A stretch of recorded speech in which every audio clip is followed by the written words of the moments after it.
그러므로 우리가 믿음으로 의롭다 하심을 받았으니 우리 주 예수 그리스도 말미암아 하나님과 화평을 누리자. 또한 그로 말미암아 우리가 믿음으로 서 있는 이 은혜에 들어감을 얻었으며 하나님의 영광을 바라고 즐거워하느니라. 다만 이뿐 아니라 우리가 환난 중에도 즐거워하나니 이는 환난은 인내를, 인내는 연단을, 연단은 소망을 이루는 줄 알미로다. 아멘. 오늘은 성령의 9가지 열매 중에서 두 번째로 희락에 대해서, 기쁨에 대해서 함께 말씀을 나누려고 합니다. 우리는 먼저 성령의 열매라고 하는 이 9가지의 목록 중에서 오래 참음이나 절제와 같은 것만 있는 것이 아니라 오늘 우리가 보는 것처럼 기쁨이라는 것이 있다라는 것을 한번 생각해 볼 필요가 있습니다.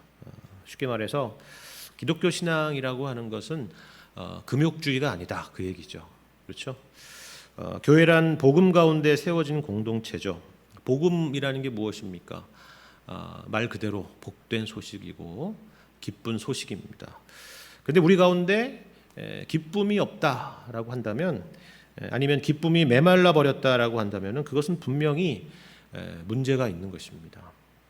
물론 그렇다고 해서 우리가 항상 교회에서 이렇게 웃고 다녀야 된다라는 그런 말은 아닙니다. 그것을 뭐 강제할 수 있는 것도 아니고요. 그렇게 하는 것이 진정한 기쁨도 아닐 것입니다. 우리가 어제 사랑에 대해서 함께 생각해 봤는데요. 기쁨이라고 하는 것도 마찬가지로 사람들이 누구나 원하는 것일 것입니다. 어떻게 보면 사람들은 기쁨을 위해서, 그런 행복을 위해서 살아가고 있다라고 해도 과언이 아니겠죠. 문제는 뭐냐 하면은 우리가 그 기쁨을 어디에서 찾느냐라는 것이 있을 것입니다. 여러분의 삶을 한번 돌아본다면은 인생 가운데 과연 기뻤던 적이 언제 있었습니까?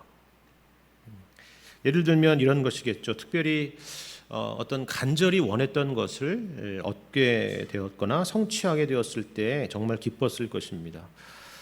정말 오랜 수고 끝에 얻게 되었어도 기쁘고, 반대로 특별히 노력하지도 않았는데도 뭔가를 마치 선물처럼 받게 되었을 때도 굉장히 기뻤을 것입니다. 인생의 어떤 위기나 어려움 같은 상황 속에서 벗어나게 되었을 때도 기뻤을 것입니다.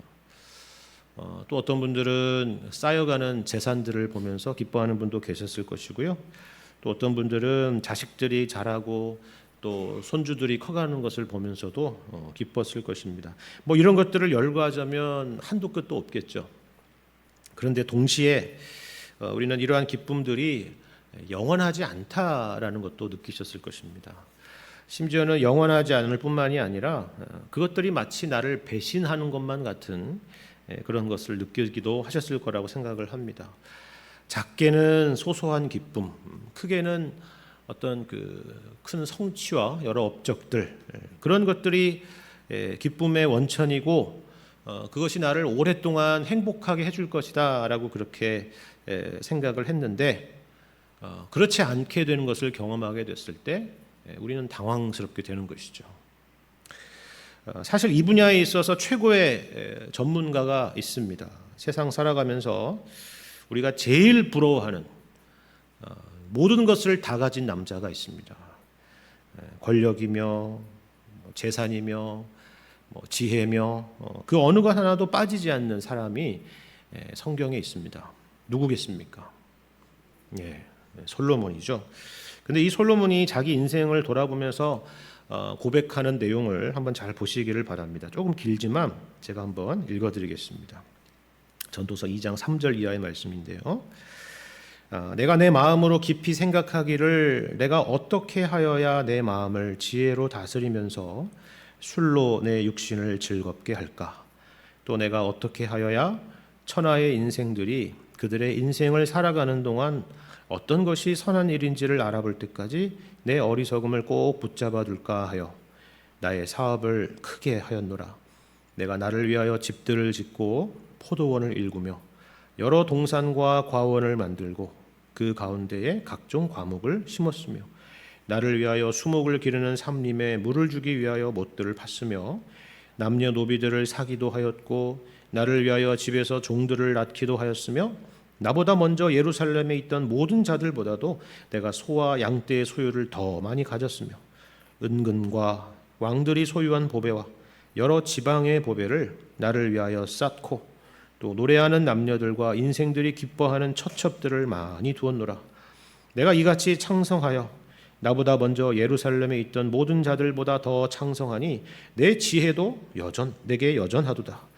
무엇이든지 내 눈이 원하는 것을 내가 금하지 아니하며 무엇이든지 내 마음이 즐거워하는 것을 내가 막지 아니하였으니 이는 나의 모든 수고를 내 마음이 기뻐하였음이라. 이것이 나의 모든 수고로 말미암아 얻은 몫이로다. 이렇게 말하고 있죠. 여러분 대단하지 않습니까? 부럽죠. 모든 인류의 꿈이 바로 이 안에 담겨 있으니까요. 특별히 여기 10절에 나오는 것처럼 무엇이든지 내 눈이 원하는 것을 내가 금하지 아니하며 무엇이든지 내 마음이 즐거워하는 것을 막지 않을 수 있는 사람이 세상에 어디 있겠습니까? 그렇죠. 모든 것을 다 가진 사람입니다. 그런데 이에 비해서 결론은 너무나 대조적입니다. 이어서 11절을 보십시오. 뭐라고 되어 있습니까? 그 후에 내가 생각해 본즉 내 손으로 한 모든 일과 내가 수고한 모든 것이 다 헛되어 바람을 잡는 것이며 해 아래에서 무익한 것이로다. 이렇게 말하고 있기 때문입니다. 여러분 이건 어떤 의미일까요? 저는 여기에 두 가지 의미가 담겨 있다고 생각을 합니다. 첫 번째는 뭐냐면 말 그대로 인생이라는 것은 아무리 대단해도 허무하다라는 것입니다. 허무하다. 여러분 여기 허무라고 하는 단어는요 많이 들어보셨겠지만 히브리어로 헤벨이라는 뜻을 갖고 있습니다. 이게 어디서 나온 단어냐 하면 공기, 숨 이런 뜻입니다. 이게 헤벨입니다. 그러니까 말 그대로 눈에 보이지 않는 거, 없는 것입니다. 그 솔로몬이 지금 어디 있습니까? 예루살렘에 지금 가보면 솔로몬을 만날 수 있나요? 아니죠. 이 땅에 없습니다. 솔로몬 외에도 우리가 역사 가운데 날고 기던 이 땅을 호령하던 수많은 왕들과 군주들도 지금 이 세상에 없습니다. 마치 예수님께서 어리석은 부자의 비유에서 내가 오늘 내 목숨을 찾으리니 그러면 내 것이 누구의 것이 되겠느냐라고 하신 말씀과 같습니다. 이처럼 인생은 유한하고 그래서 허무합니다. 아이러니하게도 쌓은 것과 누린 것이 많은 사람일수록 그 허무함은 더욱더 커질 수밖에 없다라는 것입니다. 그런데 여기에는요, 이 허무라는 것에는 반대로 긍정적인 의미도 있습니다. 허무를 이야기하고 있는데 웬 긍정인가 이런 생각을 하시겠죠. 이런 의미입니다. 우리가 전도서 말씀을 그냥 겉으로만 보자면은 이게 뭐 기독교 신앙이 불교와 뭐가 다른가 이런 생각을 하실 수도 있어요. 이 세상에 말하는 허무주의와 도대체 무엇이 다르냐 이렇게 생각할 수도 있습니다. 근데 전도서 말씀에서 이 허무를 이야기하는 그런 이유는요, 다만 허무 자체를 말하려는 것이 핵심이 아닙니다. 전도서 말씀에서 이 허무만큼이나 강조되는 메시지가 뭐냐 하면은 하나님에 대한 것이고 또 영원에 대한 것입니다. 오늘 여기 제가 방금 읽어드린 말씀에도 해 아래에서라고 말하고 있잖아요. 그렇죠? 그것을 강조하는 것입니다. 이게 무슨 말인지 여러분 아시겠습니까? 제가 이 시간 그것을 다 설명할 시간은 없지만 쉽게 말하면 이런 거예요. 하나님과 영원의 관점에서 보자면 이 땅에서 우리가 누리는 것이 그 얼마나 대단하고 어떤 것이 되었든 간에 우리식으로 표현대로 하자면 솔로몬이 아니라 솔로몬 할아버지라고 할지라도 그것은 아무것도 아닌 것과 같다. 그 얘기입니다. 무슨 말인지 아시겠죠? 비교 불가다 그 얘기입니다. 생각해 보십시오. 이 영원이라고 하는 것과 허무라고 하는 것은 서로 비교할 수 있는 성질이 아니잖아요. 하나는 무한대의 것이고 하나는 없는 것이기 때문입니다. 헤벨이기 때문입니다.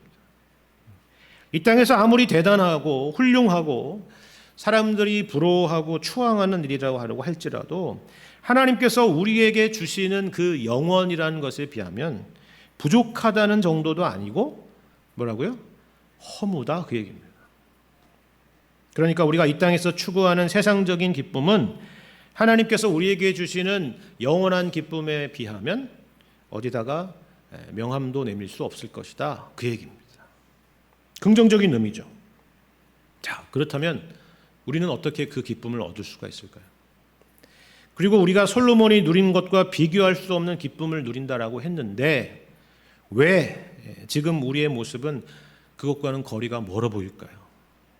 바로 여기에 대한 대답이 오늘 우리가 읽은 로마서 말씀 가운데 담겨 있습니다. 보십시오. 이 종교개혁가 마틴 루터는요, 여기 로마서 5장 말씀을 가리켜서 뭐라고 말하냐면 성경 전체에서 이 승리의 본문에 필적할 만한 다른 본문은 거의 없다, 이렇게 말을 하고 있습니다. 바로 여기에 우리가 진정으로 즐거워해야 될 이유, 기뻐해야 될 이유가 모두 담겨 있기 때문입니다. 세상의 모든 것을 다 가졌던 솔로몬조차도 그 모든 것들이 허무로 느껴질 만큼의 진짜 기쁨, 진짜 만족이 바로 여기에 있다라는 것이죠.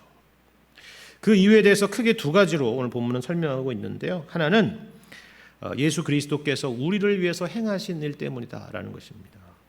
1절과 2절 말씀을 제가 다시 읽겠습니다. 그러므로 우리가 믿음으로 의롭다 하심을 받았으니 우리 주 예수 그리스도로 말미암아 하나님과 화평을 누리자. 또한 그로 말미암아 우리가 믿음으로 서 있는 이 은혜에 들어감을 얻었으며 하나님의 영광을 바라고 즐거워하느니라 라고 말씀합니다. 여기에는 세 가지 은혜가 있습니다. 먼저 첫 번째로는 우리가 믿음으로 의롭다 하심을 얻은 것이다 라는 것입니다. 여기 믿음으로 의롭다 하심을 얻었다라는 것은 우리가 죄인의 신분에서 의인의 신분으로 바뀌게 된 것에 있어서 우리의 공로가, 우리의 노력이 하나도 없었다라는 그런 의미입니다. 그러면 여기 어떻게 우리가 그러면 의인이 되었다는 거예요? 여기 1절 하반절에 보시는 것처럼 우리 주 예수 그리스도로 말미암아 그렇게 된 거다라는 것입니다. 예수님께서 우리 죄를 위해서 십자가에 죽으시고 부활하셔서 우리가 값없이 누리게 되는 은혜, 바로 그 은혜가 여기에 있다라는 것입니다. 근데 여기 하나님과 화평을 누린다라는 표현도 있죠. 이 말씀을 잘 주목해 보시길 바랍니다. 이 말씀은 우리가 과거에는 어땠다는 거예요? 하나님과 화평을 누리지 못했다 이야기입니다. 하나님과 평화의 관계가 아니었다 그 얘기죠. 하나님과 적대적인 관계였다. 하나님의 원수들이었다 그 얘기입니다. 그런데 이제는 하나님과 화평을 누립니다. 예수님으로 말미암아서 하나님과 우리가 화목하게 되었다라는 것입니다. 그리고 더 나아가서 이 말씀은 이제 하나님의 것이 우리의 것이 되었다 그 얘기입니다. 영원을 소유하게 되었고 우리가 하나님의 상속자들이 되었다라는 그런 의미입니다. 솔로몬이 누렸던 그 엄청난 것들조차도 그저 허무로밖에 느껴질 수밖에 없는 그 엄청난 것을 우리가 예수 안에서 얻게 되었고 누리게 되었다라는 그런 말씀입니다. 두 번째 은혜는 이것만이 아니라 또 은혜가 있는데 2절 가운데 있습니다. 보시면 또한 그로 말미암아 우리가 믿음으로 서 있는 이 은혜에 들어감을 얻었다라는 것이죠. 앞의 내용이 과거에 이루어진 일이라고 하면은 이것은 오늘 우리가 누리는 복이다라는 것입니다. 우리가 다만 의롭게 된 정도만이 아니라 이 은혜 안에 들어가서 사는 복을 이 땅 가운데서 누리고 산다라는 그런 의미입니다. 그 중에 하나가 바로 오늘 이 시간처럼 우리가 하나님 앞에 이처럼 기도의 자리로 나아갈 수 있는 은혜입니다. 언제나 어디서나 하나님의 은혜의 보좌 앞에 담대히 나아갈 수 있는 은혜, 그 은혜가 우리 가운데 있다라는 것이죠. 마지막 세 번째는 2절 하반절에 있죠. 이것이 전부도 아니라는 것입니다. 어떤 것입니까? 우리는 이 땅에서 하나님의 영광을 바라고 즐거워한다라는 것입니다. 우리가 누리는 방금 앞서 말씀드린 그 두 가지만으로도 엄청난 것들인데 우리가 아무리 그런 은혜를 경험하고 누리고 있다라고 할지라도 그것은 우리가 앞으로 장차 천국에서 누리게 될 은혜에 비하면 맛보기에 불과하다 그 얘기예요. 에피타이저에 불과하다 그 얘기입니다. 이것이 바로 우리가 이 땅에서 기뻐하고 즐거워할 이유다라고 말씀하고 있는 것입니다. 그런데요, 말씀드린 것처럼 우리가 이처럼 예수님 안에서 엄청난 은혜를 우리가 경험하고 있는데 왜 우리는 이 땅에서 그와 같은 기쁨을 항상 누리지 못하고 있을까라는 질문이 드는 것입니다. 왜 우리에게는 여전한 고통과 어려움들이 있습니까? 그리고 왜 우리는 지금 이 시간 기도의 제목들을 들고 나오셨습니까? 여기에 대해서 설명하는 말씀이 이어지는 3절과 4절 말씀에 있습니다. 3절 보십시오. 다만 이뿐 아니라 우리가 환난 중에도 즐거워하나니 이는 환난은 인내를, 인내는 연단을, 연단은 소망을 이루는 줄 알미로다. 이렇게 말씀합니다. 여기 보시는 것처럼 여기 우리의 또한 기뻐할 이유가 있다라고 말하고 있습니다. 여기 3절을 보시면 뭐라고 시작해요? 다만 이뿐 아니라 라고 이야기를 하고 있잖아요. 앞에 이야기한 세 개만으로도 엄청난 내용들인데 그거 말고도 또 있다 그 얘기예요. 그죠? 그거는 뭐냐면 우리가 환난 중에도 즐거워한다라는 것입니다. 물론 이 말은 환난을 즐거워한다는 말이 아니에요. 환난을 즐거워할 사람이 어디 있겠어요? 만약 그거를 즐거워하고 있다면 그거는 좀 정신이 이상한 사람이겠죠. 환난을 즐거워하는 것이 아니라 환난 중에도 우리가 지금 이 땅에서 어떤 어려움과 시련을 겪고 있는 중에도 우리는 즐거워할 수 있다, 기뻐할 수 있다라고 사도 바울은 말하고 있습니다. 왜요? 이 환난이라고 하는 것은 예수 안에서 무의미한 환난이 아니라 그 환난이 인내를 낳고 연단을 낳고 소망을 만들어내는 하나님이 쓰시는 선한 도구이기 때문이다 라고 말씀하고 있는 것입니다. 그러면 이게 무슨 말인지 아시겠습니까? 우리는 영생 혹은 천국 이런 말을 하면은 가장 먼저 떠오르는 것은 우리가 어디 가서 영원토록 잘 먹고 잘 사는 것들을 이렇게 잘 먼저 떠올리게 되죠. 그렇죠? 물론 우리는 장차 정말 가장 좋은 곳에서 가장 최고의 복을 누리게 될 것입니다. 계시록의 말씀을 보면은 그것을 우리에게 약속하고 있지 않습니까? 그런데 오늘 이 말씀은 그게 전부가 아니라는 거예요. 하나님께서는 우리에게 그처럼 최고의 환경만 주시는 분일 뿐만이 아니라 우리를 최고의 사람으로 만드시겠다라는 것입니다. 우리를 예수 그리스도를 닮은 인격으로 만드시겠다라는 그런 의미입니다. 그래서 오늘 우리가 이 땅 가운데서 겪고 있는 그런 시련과 환난이 있다라는 그런 의미예요. 우리도 보통 언론 같은 데서 보면은 참 이 환경적으로 남부러울 것이 없는 최고의 것들을 향유하며 사는 사람들이 있는데 우리의 눈살을 찌푸리게 만드는 정말 옆에 두고 싶지 않은 친구라고 말하고 싶지도 않은 그런 사람들이 있지 않습니까? 반면에 어떤 사람은 그가 누리는 것과는 별도로 한 사람의 인격만으로도 사람에게 감동을 주는 그런 사람들이 있죠. 근데 열이면 열 그렇게 훌륭한 사람들은요 사실 거저 만들어지는 법이 없습니다. 예를 들어서 한 선수가 올림픽에서 메달을 따기까지 얼마나 혹독한 시간들이 그의 전 인생 가운데 있었는지 모르는 사람이 없을 것입니다. 남들 놀고 쉬고 자는 시간에 엄청난 훈련과 연습의 시간들이 있었고 또 수많은 좌절과 실패의 시간들이 그 가운데 있었던 것이죠. 그래서 마지막 최종 결승전에서 우승을 하면은 우는 것입니다. 기쁜데 우는 거예요. 왜요? 그동안 고생했던 그 모든 시간들이 주마등처럼 스쳐 지나가는 것이죠. 어떤 그림인지 여러분 잘 아시겠죠? 마찬가지라는 것입니다. 우리가 이 땅에서 만나는 여러 가지 환난과 시련이라고 하는 것이 우리를 무너뜨리는 것이 아니라 우리를 하나님의 자녀로 단단하게 만들어가고 있다는 사실입니다. 이것을 볼 때 여기 3절에 나와 있는 말씀처럼 다만 이뿐 아니라 우리가 환난 중에도 즐거워한다라고 말할 수가 있는 것입니다. 이처럼 예수 안에 있는 우리에게는 기쁨의 이유가 차고 넘칩니다. 우리 안에 기쁨을 시작하셨고 이제 그 기쁨의 이유들을 풍성하게 하시는 것이 하나님이 우리의 인생 가운데 지금도 행하시는 일입니다. 이처럼 그 기쁨의 열매가 우리 안에서 자랄 수 있는 것은 앞서 말씀드린 것처럼 우리가 받은 그 구원의 은혜를 기억할 때, 그리고 우리가 만나는 수많은 인생의 어려움과 시련조차도 우리의 아버지 되시는 그 하나님께서 우리를 하나님의 사람으로 세우시려고 하는 그러한 과정에 있다라는 사실을 알고 믿을 때에 가능한 것입니다.